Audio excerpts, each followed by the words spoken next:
Ngayon po, I know that you're excited for the Word of God. Am I right? Are you excited? Can you hear loud amen? Yeah, amen. At tayo po ay mapalad dahil tayo po ay nandito ngayon at magkakasama.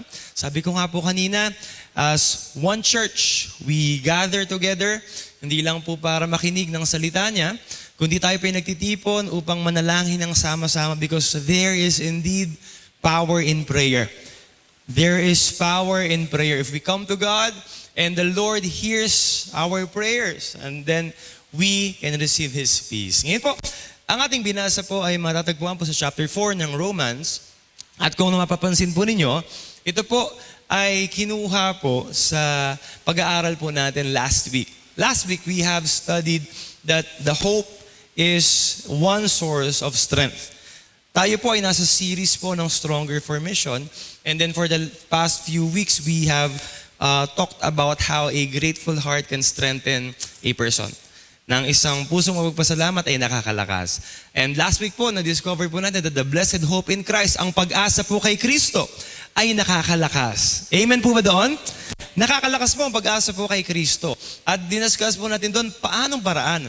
Paano nakakalakas ang pag-asa? At pinag-usapan mo natin yung tatlong bagay. First thing is that hope strengthens our faith. Ikalawa, hope gives us courage. And then ikatlo, hope broadens or deepens our impact. Ngayong umaga po, ay tayo po ay mag-focus po doon po sa unang punto na ating pinag-aralan last week. At ito po ay yung hope strengthens our faith. At ang pamagat ng ating pag-aaralan po ngayong umagang ito, ang title po ng ating message is Hope Strengthened Our Faith. Paano po napapalakas ng pag-asa ang ating pananampalataya? At ito po ay isa lamang po sa mga kaparaanan. Isa lamang po sa mga kaparaanan paano nakakalakas ang pag-asa. Yung napapalakas po nito yung ating pananampalataya. So what are the benefits of hope that strengthens our faith? Now, last week, napag-usapan po natin na faith and hope, sila po ay magkahawig, pero sila po ay hindi totally iisa. Ang faith po, ito po yung daily, day-to-day basis ng iyong pagtitiwala sa Panginoon. Makikita sa iyong pang-araw-araw na pamumuhay, ano ang laman ng iyong pananampalataya. This is a day-to-day basis of your belief in God. But hope, it talks about future-looking, forward-moving hope. Ito po yung inaabang-abangan ninyo, inaasam-asam ninyo. At kung pagsasamahin po natin ng dalawa, how does hope strengthen our faith? It's the answer is that hope gives faith a goal. Binibigyan po ng goal yung pag-asa, yung pananampalataya mo. You keep on going because you are looking forward to something. Nandiyan po ba kayo? Na-excite kang magtuloy-tuloy kasi alam mong may pinangahawakan kang pangako sa Diyos. Kaya yung pang-araw-araw mong pananampalataya po ay tumitibay at lumalakas. And that is how hope can strengthen faith. At napakasarap po na mapaalalahanan na ang pag-asa po sa Diyos ay hindi po mababali. Ngayon po, we listen to the forecast ng pag-asa at napakahalaga po na pakinggan at subaybayan po natin yung mga abiso po ng pag-asa weather forecast. But we all know na ang tunay po na pag-asa, ang pag-asa hindi mababali ay makakamtan po sa ating Panginoon. Ang pag-asa po na hindi mababali at hindi mawawala ay tanging nasa Diyos lamang. And that is how hope strengthens our faith. Mananatili po tayong matibay ang pananampalataya pag tayo po ay may pinanghahawakang pag-asa sa dulo. Sabi nga po, hope is you're looking forward. Faith is you look backward and then you look forward. Meaning, tumitingin ka sa ano ng mga nagawa ng Diyos sa iyo. Tanongin ko po kayo mga kalakbay, mga kapatid, ano na pong mga nagawa po ng Diyos sa inyo? Can you look back? Ilang taon ka na? Halimbawa, ako, I am 32. Anong ginawa ng Diyos sa buhay ko sa loob ng 32 years? Can you look back? And then you move forward. That's gonna be the fuel of us if we move forward. And alam po natin, in the book of Hebrews, ang sabi po ng Bible, we cannot please God without faith. Nandiyan po ba kayo? Can you hear loud? Yes? We cannot please God without faith. Dahil ito po yung bagay na nais po ng Panginoon sa iyo. Kaya di ba po ang Panginoon, He is always on time, He is never late, at hindi rin po siya early, gaya ng gusto po nating oras at dakdang panahon na sinaset natin sa goal. Why? Because the Lord wants you to stretch your faith. The Lord wants you to exercise your faith because this is how we can please God. And kaya ngayon po, pag-uusapan po natin tatlong bagay. Ano po ang benepisyo ng katotohanan ito? What are the benefits of hope strengthening our faith? 3 benefits ang makikita po natin. At pag-aaralan po natin ang halimbawa po ni Abraham. Dito po sa chapter po na ito, si Paul, he is citing the example of the life of Abraham. Kaya makikita po natin dito, sabi po niya sa verse 19, without weakening in his faith, he faced the fact. He faced the fact. So, mga kapatid, ano po ang unang benefit ng katotohanan ito sa ating mga buhay? Number 1, because of the hope in God that strengthens our faith, number 1, we do not run away from challenges. We do not run away from challenges. Makikita po natin doon sa talata po, sabi po doon, without weakening his faith, Abraham faced the fact. What are the facts? That he is as good as dead. Ang tanda na po niya almost 100. 99 to 100. And then, what's the second fact? The second fact is the womb of Sarah is dead. Baog po silang dalawa. 2 facts na hinarap po niya. At ang ganda po nung talata, sabi po doon sa verse 19, without weakening his faith, he faced the fact. Pwede pala yun, no? Pwede po palang humarap sa katotohanan, humarap sa pagsubok nang hindi nanghihina ang pananampalataya. Nakita niyo po ba ito? Napakagandang paalala po nito. And the reason is because of the hope in God. Alam po niyo, sabi nga po, ang problema daw po ay hinaharap. Ang tukso po ay tinatakbuhan. Ang problema ay hinaharap, ang tukso ay tinatakbuhan. Kaya nga lang po, tayo po madalas nababaliktad po natin. Ang problema po ay tinatakbuhan, ang tukso ay pilit hinaharap. Parang pag may tukso, talagang hindi, kaya ko to. Akong bahala, I can do this. I can do all things through Christ. Ginamita pa ng verse, Pero ang sabi po ng Biblia, flee from sexual immorality. Malinaw na malinaw that if there's a temptation, you run away. Joseph, ano po ginawa niya? Tumakbo po siya palayo sa asawa ni Potiphar, and that is biblical truth. The biblical truth is that you run away from temptation and you face challenges. Nandiyan po ba kayo? Can you hear aloud? Amen.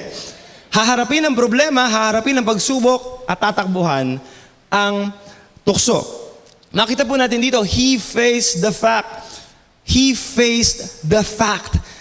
Mga kalakbay, isa po sa mga nagiging kahinaan po ng mga tagasunod ni Kristo ay natatakot po tayong humarap sa mga katotohanan at pagsubok. Kaya po nagiging tanong po natin, pwede pala yun, Pwede pala yun na hindi manghihina ang pananampalataya kahit humaharap sa pagsubok. Tayo po minsan natatakot po tayo na humarap sa mga challenges sa buhay. Minsan madali po tayong sumuko. Minsan naghahangad ka na, Panginoon, akala ko ba wala nang pagsubok. Panginoon, sana medyo konting pagsubok na lang ibigay mo sa akin. Ano po mga nagiging tendency po natin pag mayroong pagsubok? Minsan ayaw na po natin mabuhay. Minsan ayaw na natin sa trabaho natin. Maghanap tayo ibang trabaho, lilipat tayo ibang trabaho, mahirapan tayong kaunti, lipat tayo ibang kurso, o kaya naman tayo ay tatama rin na. Tama po ba? Ito po yung mga ilan lang po sa mga epekto ng mga challenges po na pag tumatakas po tayo sa problema. Minsan po, pag di ba sabi ko nga po kanina, pag working, pag nahirapan, maghahanap ng iba. Pag college, maghahanap tayo ng ibang course. Nalala ko po, when I was in college, actually, 4th year high school, wala pa pong grade 9, 10, 11, grade 7 to 10 noon 4th year high school. Yung 4th year high school po ako, I was still undecided anong kurso ko sa college. Ako po ay, when I was in high school, ay mahilig po ako mag-computer game. So sabi ko, ano kayang course ang pwede sa akin? I was still young. Sabi ko, dahil may ligaw sa computer game, edi computer course na lang. IT. Sabi ko, gusto ko ng IT kasi may ligaw sa computer game kahit medyo malayo naman. So when I applied in the school, sabi ko kasi, ayoko nang may math eh. Ayun pala, parang as a young boy, sabi ko, anong kurso kukunin ko? Ayoko nang may math. Sino pa ba rito mahilig sa math? Grabe, pinagpala po kayo ng Panginoon. Ako po ay isa sa mga tao na hindi po ganun kahilig sa math. Pero alam niyo po, sabi ko, anong kurso dito kaya yung walang math, no? Pinipilit ko pong tumaka sa challenge. Sabi ko, IT tayo, IT para computer. Sabi sa akin nung nag-assess, medyo mababa yung math mo para sa IT, pero meron tayong computer science, doon ka na lang. Alam niyo po, nalipat po ako sa computer science at ito po ay BS Math. No? BS Math Computer Science. Yung iniiwasan ko pong math, doon rin po ako bumagsak. Ano? Kaya po, ang katotohanan po ng buhay, mga kapatid, mga kalakbay, hindi po natin matatakasan ang pagsubok. This is a statement. We cannot escape challenges. Challenges are part of life. Kasama po sa buhay ang pagsubok, kaya hindi po tayo makakahanap na ang parte po ng ating buhay na walang mahirap. Dahil tayo po ay nandito po sa mundo, na hindi po perpekto.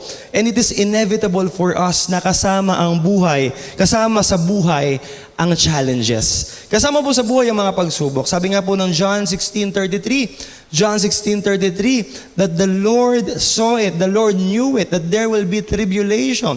Chapter 16 verse 33, I have told you these things. In this world, you will have trouble. It is inevitable. Pero ang sabi po ng Panginoon, take heart. I have overcome the world.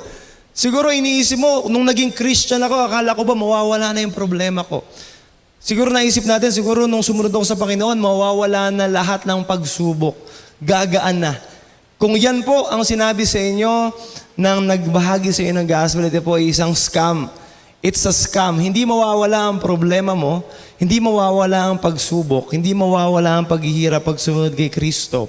Pero ang kaniyang pangako ay ikaw po ay sasamahan ng Panginoon. Sa gitna po ng pagsubok na kinakaharap o kakaharapin po natin, ay ang pangako po ng Panginoon ay ang pangako po ng presensya. Wala pong pangako na ang buhay ay mawawala ng problema, pero meron pong pangako ng pagsama ng kanyang presensya at dito po tayo makakahanap ng kapayapaan. Peace. Sigaw nga po natin, peace! Peace is something we cannot buy anywhere. And peace is the only thing that people want.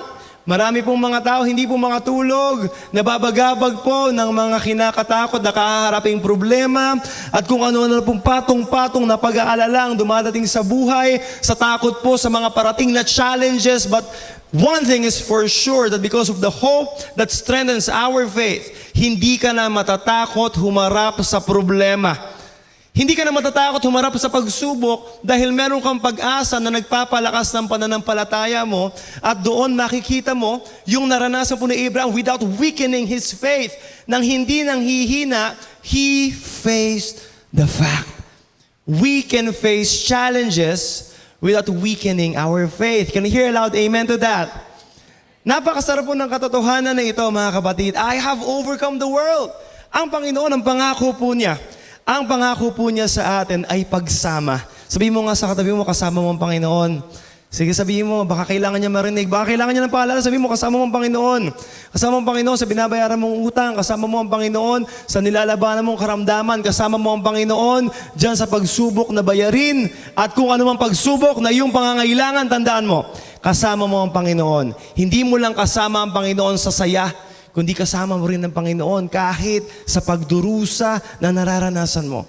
Hindi sa gusto ka ng Panginoon na magdusa. Dahil ang mundo po natin, ito po ay corrupted world eh. It's inevitable for us to face challenges in this world. But the promise of God is the promise of presence, and that alone gives us strength. Can you hear aloud amen if you agree? Ang sarap po ng katotohanan na kasama mo ang Panginoon. Palakpakan naman po natin ang Panginoon. Grabe. He is with us. The truth of the matter is that He is omniscient. He is omniscient and He is immanent. Siya po ay nakikita po niya, He is King above. Siya po ay hari sa kaitaas-taasan. The one who reigns above sustains in our presence. Hindi po siya malayo eh. Ang Panginoon po hindi malayo, kaya hindi ka matatakot humarap sa problema. Ito po yung unang benepisyo, napakasarap, no?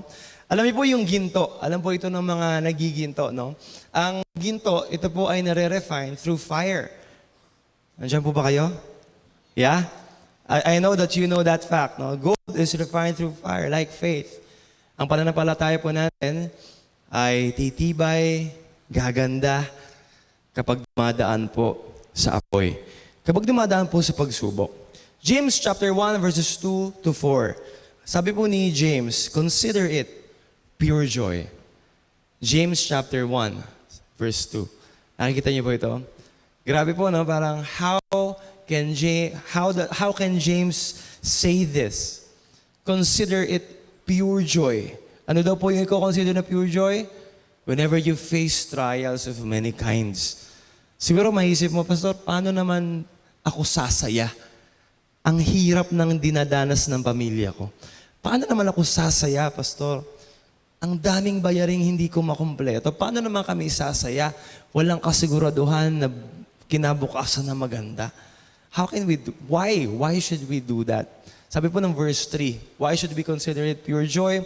Because you know that the testing of your faith produces perseverance, and like a gold in a fire that is being refined, your faith is being strong in every trial you face. Yung pananampalataya mo tumitibay. Can you hear loud amen? And remember, without faith, we cannot please God. And this is the only thing. This is the one thing we can please God through our faith. And imagine your faith is getting stronger and stronger and stronger because of the trials that we are facing. Kaya, mga kapatid, ang mensahe po ng Panginoon sa atin ngayon ay hindi takasan ang problema, kundi tanggapin ang katotohanan na kasama sa buhay ang pagsubok. Verse 4, tingnan mo natin yung verse 4. Let perseverance finish its work so that you may be mature and complete, not lacking anything. Napakasarap po ng katotohanan ito. Marami po sa atin, di ba? Tama po ba pag nasugatan yung mga, hindi ko naman sinasabi na girls lang, minsan pati boys, no? Pag nasugatan po, parang ayaw natin nagkakapeklat. Ganun po ba kayo? O ako lang po. Ganun po ba kayo? Ayaw nagkakapeklat, no? Minsan, usually ayaw nila kasi gusto ng tao, flawless. Yun po yung term, di ba? Kaya ayaw natin pag nasugatan, ayaw natin nagkakapeklat. People are ashamed of scars usually because people wanted to keep a flawless. People want to keep a flawless image. Kaya ayaw po nila ng scars. People hate challenges. People hate battles because they don't want scars. Ayaw po nila ng mga sugat kasi nakakapangit. But hey, mga kalakbay, that is not life. No? Having a flawless image is far from real life. Ano nga po bang life? Ano nga po bang buhay? Always remember that life is composed of victories, challenges, small wins, reroutes. Always remember that life is composed of grace. Ang buhay po ay hindi po puro sarap at puro saya.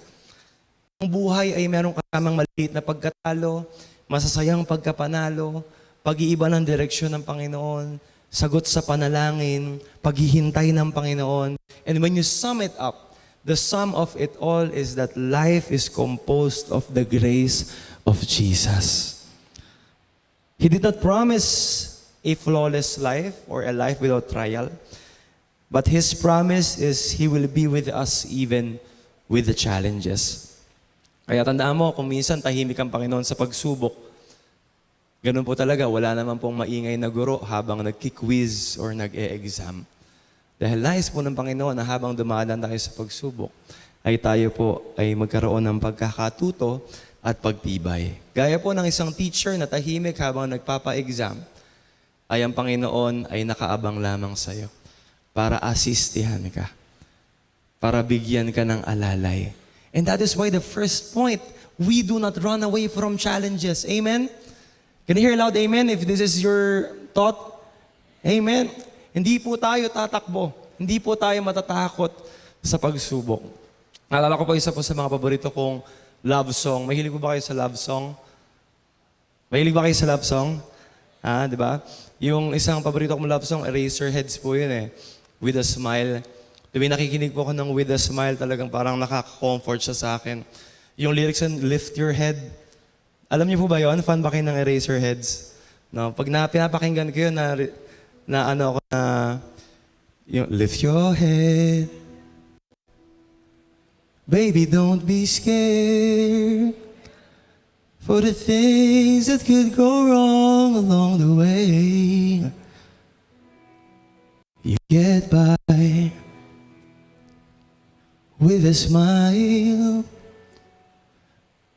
You can't win in anything, but you can try.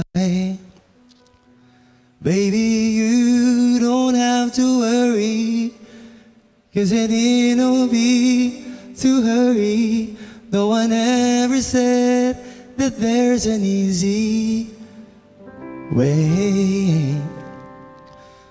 Now they're closing all the doors. They don't want you anymore. It sounds funny, but I'll say it anyway. Alam niyo po yung song? Girl, I'll stay through the bad times, even if I have to fetch you every day. You get by with a smile, so it's time to kiss away those tears goodbye. Alam niyo po yung song po na pag pinapakinggan ko, para po siyang unan sa akin eh. Very comforting. Nako, salamat po sa palakpak na. Hindi ko po yan inaasahan. Kinanta ko po yung song, very comforting song po siya sa akin. And when I'm listening to it, I am reminded of the promise of God, the promise of the presence. The Lord did not promise a life without problems, but the Lord promised you a life of His presence, a life full of His presence. And can you imagine that the Lord singing, pag pinapakinggan ko yun, parang na-imagine ko, the Lord is telling me, lift your head, don't be scared. Things could go wrong, but it's fine because I am with you. Sabi po ng Isaiah 43 chapter 2, when you pass through the waters, I will be with you. Sabi po niya sa mga Israelites na nasa Babylonian exile, and when you pass through the rivers, they will not sweep over you. When you walk through the fire, you will not be burned. The flames will not set you ablaze. Mga kapatid, ang mensahe po ng Panginoon sa atin ngayong umagang ito is that His hope that strengthens your faith will help you not to run from challenges. Bring your flaws with you. No, bring your battle scars with you. Do not be ashamed, para makita ng mga tao ang grasya ng Panginoon sa iyong kahinaan. Tandaan po natin na sa ating mga kahinaan, ang grasya niya ay maaasahan. Can you hear loud, amen? Sa gitna po ng ating kahinaan, ang grasya ng Panginoon ay maaasahan. But He said to me, my grace is sufficient for you, for my power is made perfect in weakness. Kahit po sa missional life po natin eh. Di ba, ang hirap ng binigay na Great Commission sa mga disciples. Ang sabi, humayo kayo at ibahagi ninyo sa lahat ng nations ang aking magandang mensahe. Pero ano po ang nagtulak sa mga apostles to keep going?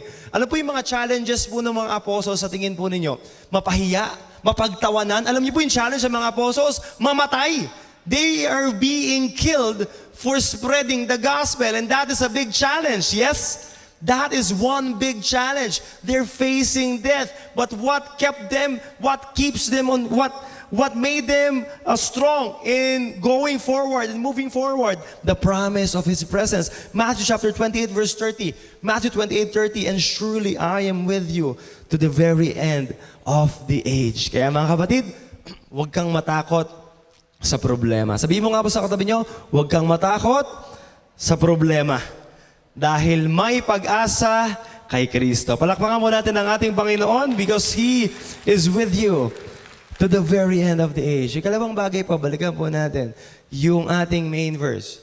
Sabi po rito, verse 20, He faced, di ba verse 19, He faced the fact without weakening His faith. And then verse 20, yet He did not waver through unbelief regarding the promise of God.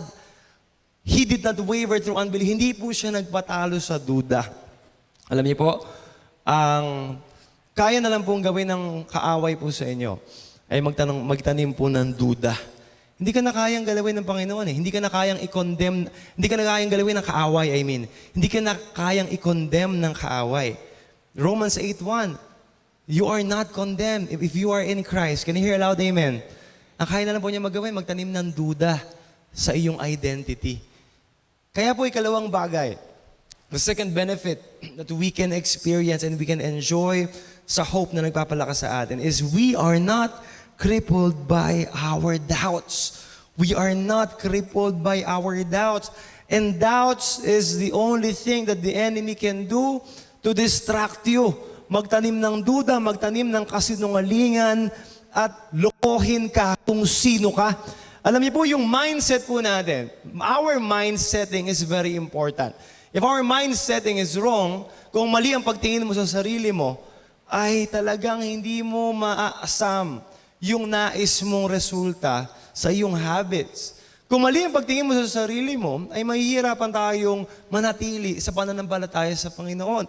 The enemy will put doubts in you, will put fear in you, will put lies on you. But today is the end. And we say no to the lies of the enemy.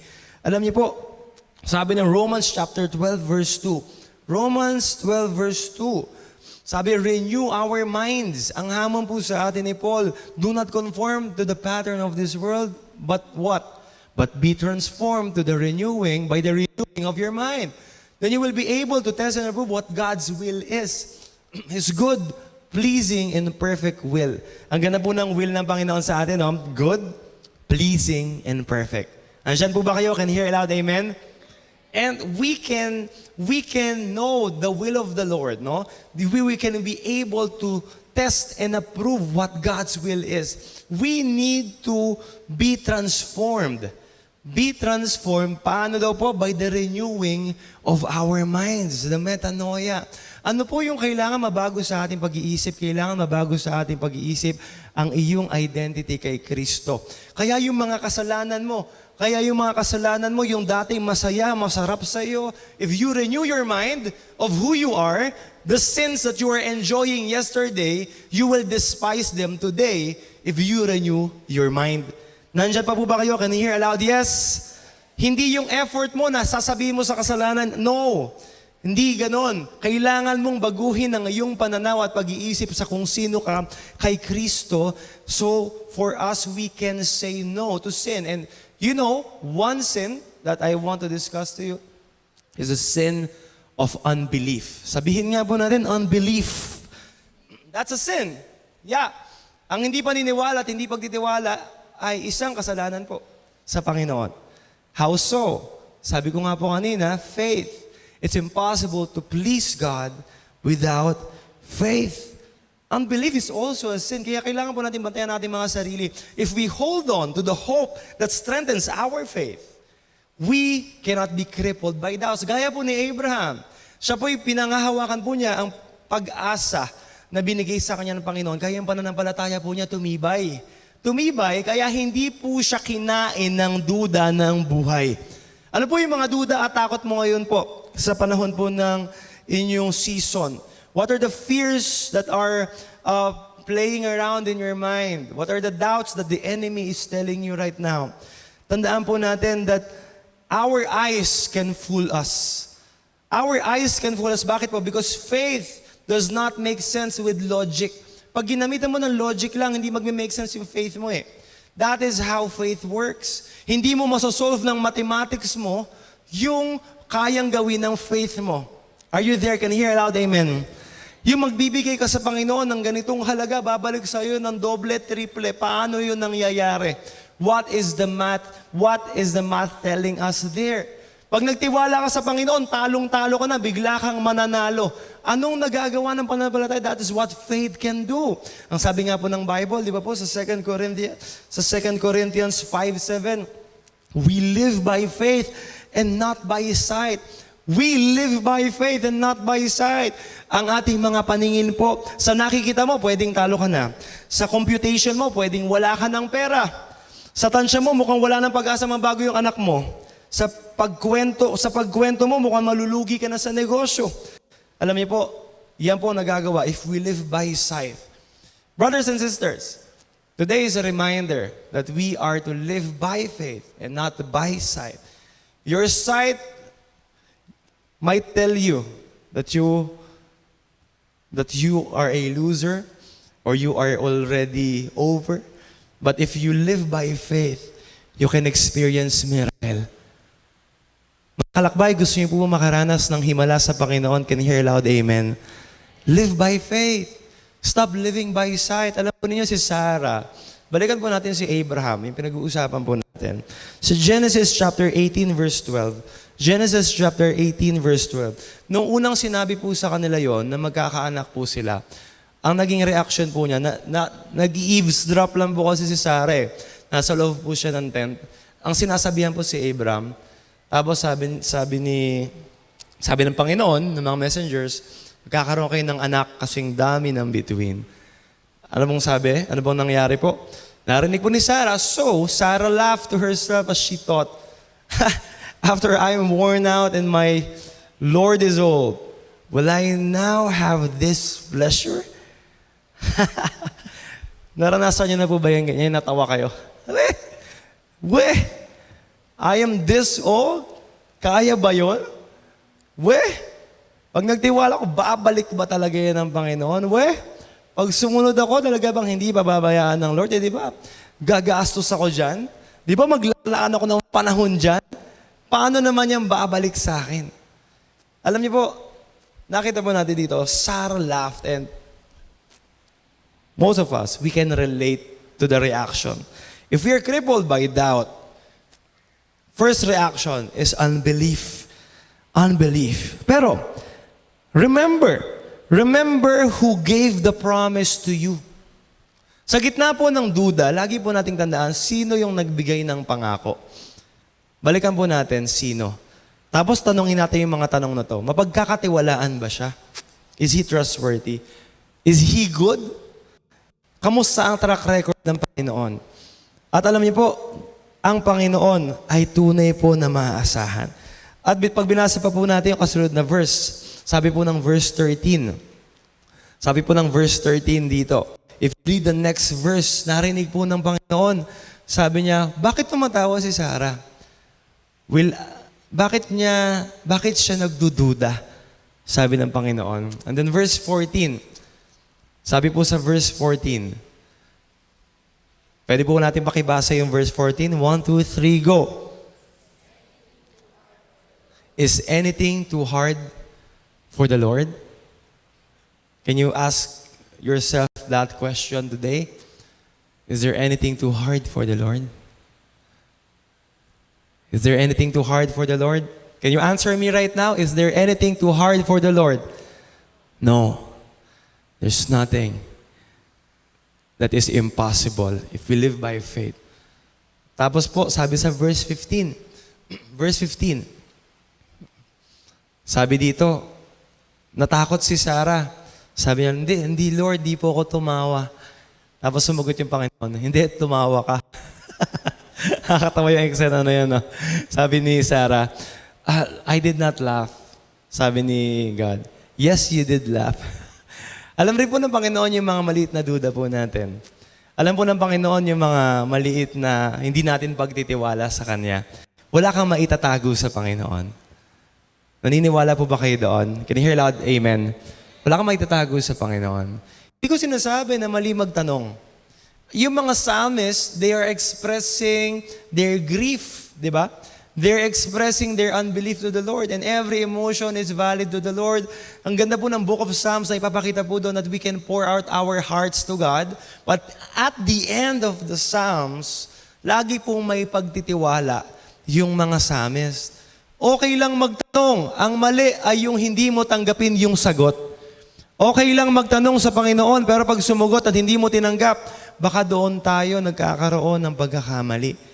Pag nagtanong ka sa Panginoon, kailan mo ibibigay yung mapapangasawa ko? Pag sinabi ng Panginoon, wait lang, tapos hindi mo matanggap, abay doon ka nagkakamali.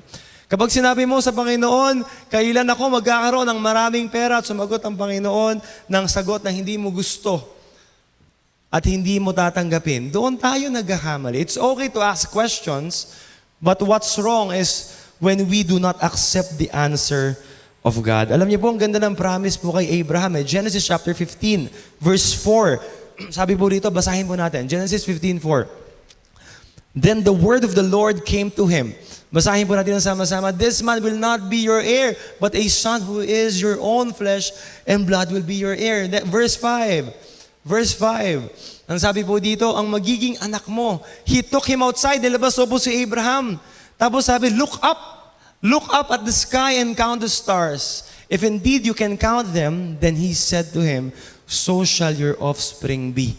Sabi po, look up to the sky. Tignan mo yung mga bituin. Ganyan karami ang iyong magiging lahi. Pinakakuan po si Abraham ng lahi na kasing dami ng bituin. Pero siya po ay 99 years old na, wala pa rin po siyang anak. Nakita niyo po ba yung sitwasyon po ni Abraham? Pinangakuan siya ng Diyos na siya ay magkakaroon ng lahi na sing dami ng bituin, pero ang tanda na niya, wala pa ring anak. Nakita niyo po, but ano po sa tingin niyo yung nag-keep up kay Abraham? Ano sa tingin niyo yung nagtulak kay Abraham na magtiwala at hindi magpakain sa duda? Ano po sa tingin niyo? I can imagine Abraham every night looking up to the stars and reminding himself of the promise of God of the offspring, as many of the stars. What Abraham is doing is looking up and is not looking down to the problem. He's not focusing to the problem. Just harapin mo yung problema, pero mag-focus ka sa pangako. Can you hear loud amen to that? What are your problems right now? Face them, but not focus on them. Alam niyo po si Abraham, at alam po natin yung naging kwento. 100 years old, nagkaanak, sindami ng bituin. The Lord delivered on what He promised. Parang deserving po ng Panginoon ng palakpak because of His character. He delivers on His promises. Kaya tandaan niyo po, habang buhay ka pa, may pag-asa. Tingnan niyo nga po yung katabi niyo, buhay pa po ba? Baka nakatulog na. Habang may hininga, hindi pa po tapos ang Diyos. Habang buhay ka pa, hindi pa tapos ang Diyos. Ang pangit man ang sitwasyon mo ngayon, hindi pa tapos ang Diyos hanggat ikaw ay buhay pa. Kaya ang mahalaga po, dapat alam mo yung pangako. Gano'y po kaalam yung pangako po ng Lord sa inyo? Alam niyo po ba pangako ng Diyos sa inyo? Maybe you know a verse or two, pero do you know the exact promises of God? Alam niyo po ba yung eksaktong pangako ng Diyos? Paano po malalaman? Kailangan po nating tandaan ito, mga kapatid, that the importance of knowing His promise by being intimate with Him so that we could have something to hold on to. Dapat alam mo yung pangako niya sa'yo para meron kang pinangahawakang pangako hanggang dulo. Just like Abraham. Imagine himself looking up every night, reminding himself of the promise. Kaya mga kalakbay, tandaan po natin, alamin mo ang pangako ng Diyos para hindi po tayo kainin ng takot at duda. And last but not the least, ikatlong bagay po. Sabi po sa verse 21, being fully persuaded that God has the power to do what He had promised. I really love the word being fully persuaded. Being fully persuaded. Sobrang decided, sobrang convinced po ni Abraham na ang Diyos ay merong kapangyarihan na gawin yung pangako niya. And that is the thing that kept him going. What is the third thing na magagawa po ng pag-asa na nagpapalakas ng pananampalataya? Number 3, last but not the least, is that we be shaken in our conviction. We cannot be shaken in our conviction. Alam mo ba yung conviction? Ito po yung paninindigan po natin. Ito po ay dapat na patutunayan. Tandaan po natin that we are not saved by works. We are saved by grace through faith. Can I hear aloud yes if you are still there? Yes. We are saved by grace, not by works. But faith without works is dead. Kapag sinasabi mo na ikaw ay nananampalataya kay Kristo, pero hindi nakikita, baka hindi totoo. Halimbawa po, sabihin ko sa inyo na ang pinaka-talent ko po talaga ay pagsayaw. Naniniwala po ba kayo doon? Hindi po, di ba? Kasi hindi niyo pa po ako nakikitang sumayaw. Tama po ba? O gusto niyo po ba akong makitang sumayaw? No, baka mapatunayan niyo pa po na hindi po talaga yon, no? Ibig sabihin ko lang naman po, hindi po kayo maniniwala pag puro sabi lang. Nandyan po ba kayo? Can you hear aloud amen? Ang pananampalataya po ay hindi po pananampalataya kapag po puro sabi lang. Kaya po mahalaga na ang ating conviction ay ating pong mapatibay sa pamamagitan ng pagkapit sa pag-asa po sa Panginoon. Ang pananampalataya po natin, our faith, dapat po nakikita po sa ating aksyon, sa ating decision making, no second thoughts.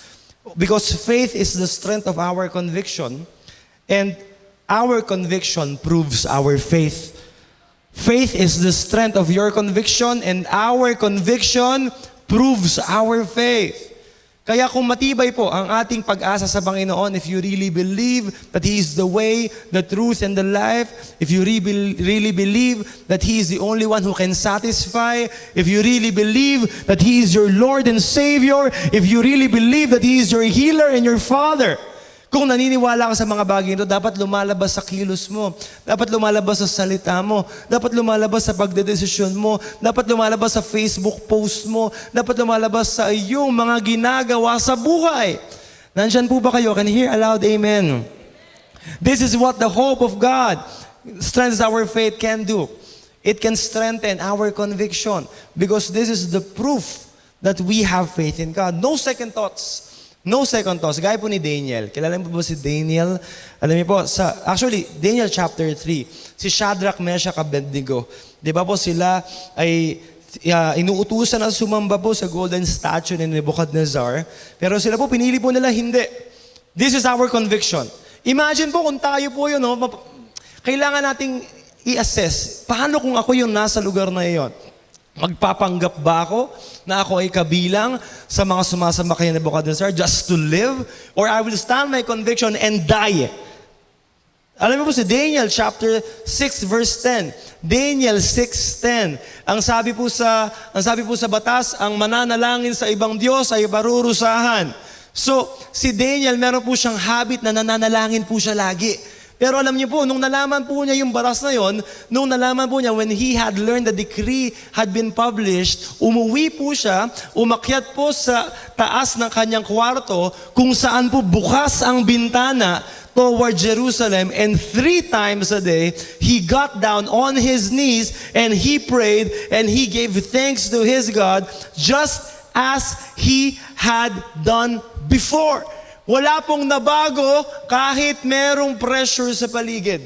Alam niyo po, nakabukas pa ang bintana. Di ba, parang kung yung modern day people, naku, bawal pala to ha. Sara-sara ko muna yung bintana para hindi makikita na nagpe-pray ako. No? Para, naku, nakakahiya pala to. Baka makita ng mga kaklase ko na Christian ako. Baka makita ng mga katrabaho ko na Christian ako. I-hide ko muna yung mga shared post ko. Nakalakbay o kaya kung ano mga Bible verse sa profile. Naku, nakakahiya pala. Ayoko pang makita ng mga tao yung image ko na ako ay nag-worship. Ano po mga kapatid, ang nagiging conviction po natin? If we hold on to that hope in Christ, it should strengthen our faith to the point that faith should have a language, it's conviction. Ang ating pananampalataya po dapat may pruweba. Ito po yung ating pagtindig sa ating buhay. Kaano po tayo nagiging loyal? Ang ganda po ng song kanina, no? I was crying in the middle of our worship time. That one of my favorite lyrics po nung inaawit po na worship song. Every hour, every minute, you have always been there. You are faithful and you've always will be. Tapos yung, ano nga kasunod doon? Meron ba tayong lyrics dyan? Every triumph, every failure, you are loyal to me. Napakaganda po ang lyrics na ito. And then, I was crying because I was asking God, Lord, how loyal am I to you? You are so loyal to me, but sometimes, most of the time, I fail to be loyal to you. Masakit po yun, no? Para sa Panginoon, that a God who is loyal to us. And then sometimes our conviction is not shaken. And the reason is that because we do not hold on to the hope that He gives. Yung maging panalangin po natin, no? Tayo din po mga kapatid, magkaroon ng puso na maging loyal sa Panginoon at hindi matatakot manindigan sa kung ano at sino ang ating pinananampalatayaan. Huwag po tayong matakot, manindigan sa ating faith. Huwag mong ikahiya ang Panginoon. Sabi mo nga sa katabi mo, huwag mong ikahiya ang Panginoon. No, do not be ashamed of your God. Because He is the God who promised His presence. He's a God who gives us strength. He's the God who gives us hope and who gives a very beautiful plan in our lives. Kaya napakasarap po na katotohanan po na ito. Paul, in Acts chapter 26, nakulong po sila Paul po dito dahil sila po ay nag-preach ng gospel. Alam niyo po, ang lakas po ng loob nila Paul in Acts chapter 26, verse 22 to 23. Hinarap po niya si King Agrippa. Hinarap po niya. At wala po siyang takot na ibahagi yung magandang balita po kay Kristo. Actually, he defended himself and he shared his testimony. And then, sinabi niya na siya pinadala ng Panginoon. And then in Acts 26 verse 22, sabi po niya, "But I have had God's help to this very day. And so I stand here and testify to small and great alike. I am saying nothing beyond what the prophets and Moses said would happen, that the Messiah would suffer, and as the first to rise from the dead, would bring the message of light to His own people and to the Gentiles." Hindi po siya natakot na sabihin ito sa harap ni King Agrippa. And King Agrippa he started to be convinced na wala talagang kasalanan sila Paul. Wala talaga sila kasalanan. Pinalaya po sila. And the curiosity started. Kaya mga kapatid, when we talk about faith, hindi lang po ito yung pagtitiwala. Faith should always be followed up by conviction. If you have faith in God, dapat nakikita po sa buhay mo. If you have faith in Jesus, dapat kung paano siya namumuhay, ganoon din po tayo sumusunod. If you have faith in God, dapat nakikita sa ating tindig at sa ating pag-uugali at sa ating pagdedesisyon. Kaya mga kalakbay, as we close, sa ating pagtatapos po, tayo po'y napaalalahanan na ang pag-asa po ay nasa Panginoon lamang. Kayo po ba'y nawawala ng pag-asa ngayon, mga kapatid? Marahil tayo po'y natatakot. Siyempre, natatakot po tayo sa super typhoon, and we pray sa awa po ng Diyos. Marahil natatakot ka para sa iyong trabaho, para sa iyong finances, sa kinabukasan ng iyong mga anak. Marahil natatakot ka para sa iyong kalusugan. Pero tandaan po natin that hope gives faith a goal, and hope strengthens faith. At ang magiging epekto po rito, una, hindi ka na matatakot humarap sa problema dahil tiyak ang kanyang pagsama. Can you hear aloud, amen? Ikalawa, hindi ka na magpapakain sa duda dahil pinangahawakan mo ang mga pangako niya.